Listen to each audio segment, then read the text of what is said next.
What's up YouTube, Antonalog here, and today I have a review for you guys of the Lenovo U310 Ultrabook. Now this is a really well designed and well built Ultrabook that's really portable, and I think it's one of the best Ultrabooks out there. So without further ado, let's get right into the review. So first, the specs on this device. As a Core i5-3317U quad-core processor by Intel, which is running Windows 7. As a hard drive that is upgradable to an SSD, as well as 4 GB of upgradable RAM. Now this computer can handle up to 8, and it's really great because if you're doing intensive tasks because of this quad-core processor, then you will need extra RAM, and of course it's always great to have a computer with upgradable RAM. Powering the 1366x768 display is an Intel HD 4000 graphics. Now this is okay graphics, it's not the best, but of course this is an Ultrabook and it's not built for gaming, it's built for portable. It's built for being portable. Finally, it weighs in at 3.7 pounds, and this is okay. It's pretty light, but not one of the best out there. So taking a look around this device, we can find on the top lid, of course, you have Lenovo branding, as well as a really nice brushed metal finish. Taking a look at the inputs and outputs on the left, you have 2 USB 3.0s, an HDMI output, Ethernet, as well as a vent for a really loud fan in this computer, and also a button that backs up everything to Lenovo Cloud Storage, which I find pretty interesting. I haven't really used this feature at all, but overall I'd say I don't really need it, and it's just there in case an emergency happens and you need to back up everything to Lenovo Cloud Storage.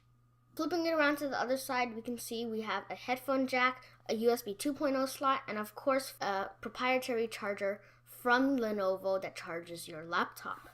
On the front, you have an SDXC card reader, which is great if you want to edit videos on this, since the quad-core processor can handle it. And of course, you have 2 LEDs, one for indicating whether the Ultrabook is turned on, and one for indicating if it's being charged. Overall, the design and build quality of this laptop is really great. It's mostly metal with some plastic tints, and overall I like it a lot. Now the MacBook Air is known to be one of the thinnest laptops on the market, and this of course is a little bit thicker, but if you compare it to the MacBook Air, you can see it's only about 3 millimeters thicker. The Lenovo U310 measures in at 1.7 centimeters thick, while the MacBook Air is 1.4. You really can't tell the difference, but when you get to the front where the MacBook Air is tapered, then you will see a big difference. Overall, I don't really think the thickness matters since it's only a matter of 3 millimeters, and I really don't think that would be any deciding point for buying the MacBook Air over the U310. So flipping up the top for this Ultrabook, inside you can find, of course, a webcam for Hangouts or Skype, video conferencing, whatever you call it. Also, you have a 1366x768 display. Now this display is a glossy display, which means it reflects and attracts a lot of fingerprints, but that's one gripe that I had. If it doesn't matter for you, then the display is pretty great.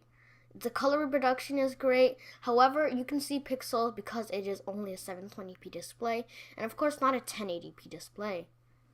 So that's one gripe about this that I had, and I wish Lenovo would have made an HD version, as that would have been much better.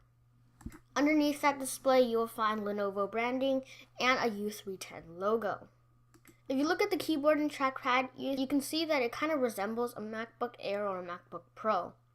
Now the power button is up top, and of course you have a trackpad and keyboard. Now this keyboard is a really nice clicky tactile keyboard with almost no flex at all. I find it really great because it minimizes keyboard errors when I'm typing, and I really do like that.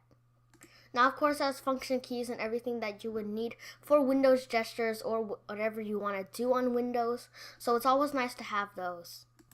Now the trackpad is where I had some of my biggest gripes.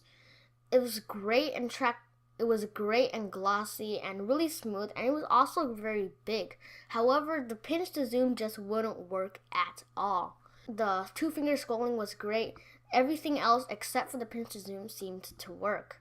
However, I don't really use pinch to zoom, but if you do, that would be a huge gripe for you. And if you're looking to buy an ultra portable laptop, you might want to consider a different option. Everything else about the trackpad and keyboard were great, and I do really like the inside as it adds aesthetics and also the comfort and feel of the laptop. However, one big con about this laptop is that the fan is extremely loud.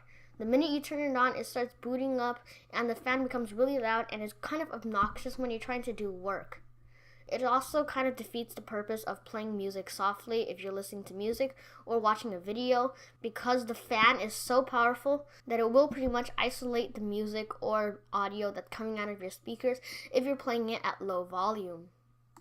Now onto the performance of this laptop. This laptop has a quad-core processor with 4 gigs of RAM, which means that it'll be great from checking email and browsing the web to doing intensive tasks like video editing. Of course, you can always upgrade the RAM to do more intensive tasks like Photoshop or whatever you want to do on it. However, this comes with 4 gigabytes of stock RAM, which still is pretty good. You can run a lot of Windows at once, and it's just a rock-solid performer. So overall, if you're looking for a powerful computer, this one is pretty good, and I would recommend it to you. Also, if you're looking for extra performance, you can always upgrade the hard drive to an SSD, as that would help a lot. Also, the hard drive is pretty loud, but if you always want to upgrade to an SSD, that would pretty much solve all problems. So performance on the U310 is great. It's really snappy, it doesn't lag, and the graphics are also great. It can do really small tasks like watching YouTube or reading your emails, replying to emails, as well as more intensive tasks like video editing. However, if you're looking to do something like Photoshop or Adobe Premiere, you will have to upgrade the RAM. Of course, it is upgradable to 8 gigabytes. Overall, the upgradableness of this computer really contributes to the performance because you can always upgrade it to make it perform even better. However, even if it's stock, it still performs great and it will handle pretty much everything I throw at it. Also, all this performance comes in a very slim package, which I really do like. Now, battery life on this laptop was not great at all. I only got about 4 to 5 hours out of this laptop on power safe mode, which isn't very good. Lenovo claims 7 hours, but I really didn't get 7 hours, and I think Lenovo could have really improved on that with more optimization. So anyways, if you don't care about battery life, if you don't care about screen resolution, multi-touch gestures, or even the really loud fan, I would say this laptop is a great laptop for you. It's a really great alternative, and it's much cheaper than most of the Ultrabooks out there. The design is good, the build quality is good, and pretty much everything about this is good except for a few gripes that I have. So guys, that was my review of the Lenovo U310 Ultrabook. If you liked it, don't forget to leave a like rating on this video and subscribe if you want to see more videos like this. But anyways, thank you for watching, and I'll see you guys in the next video.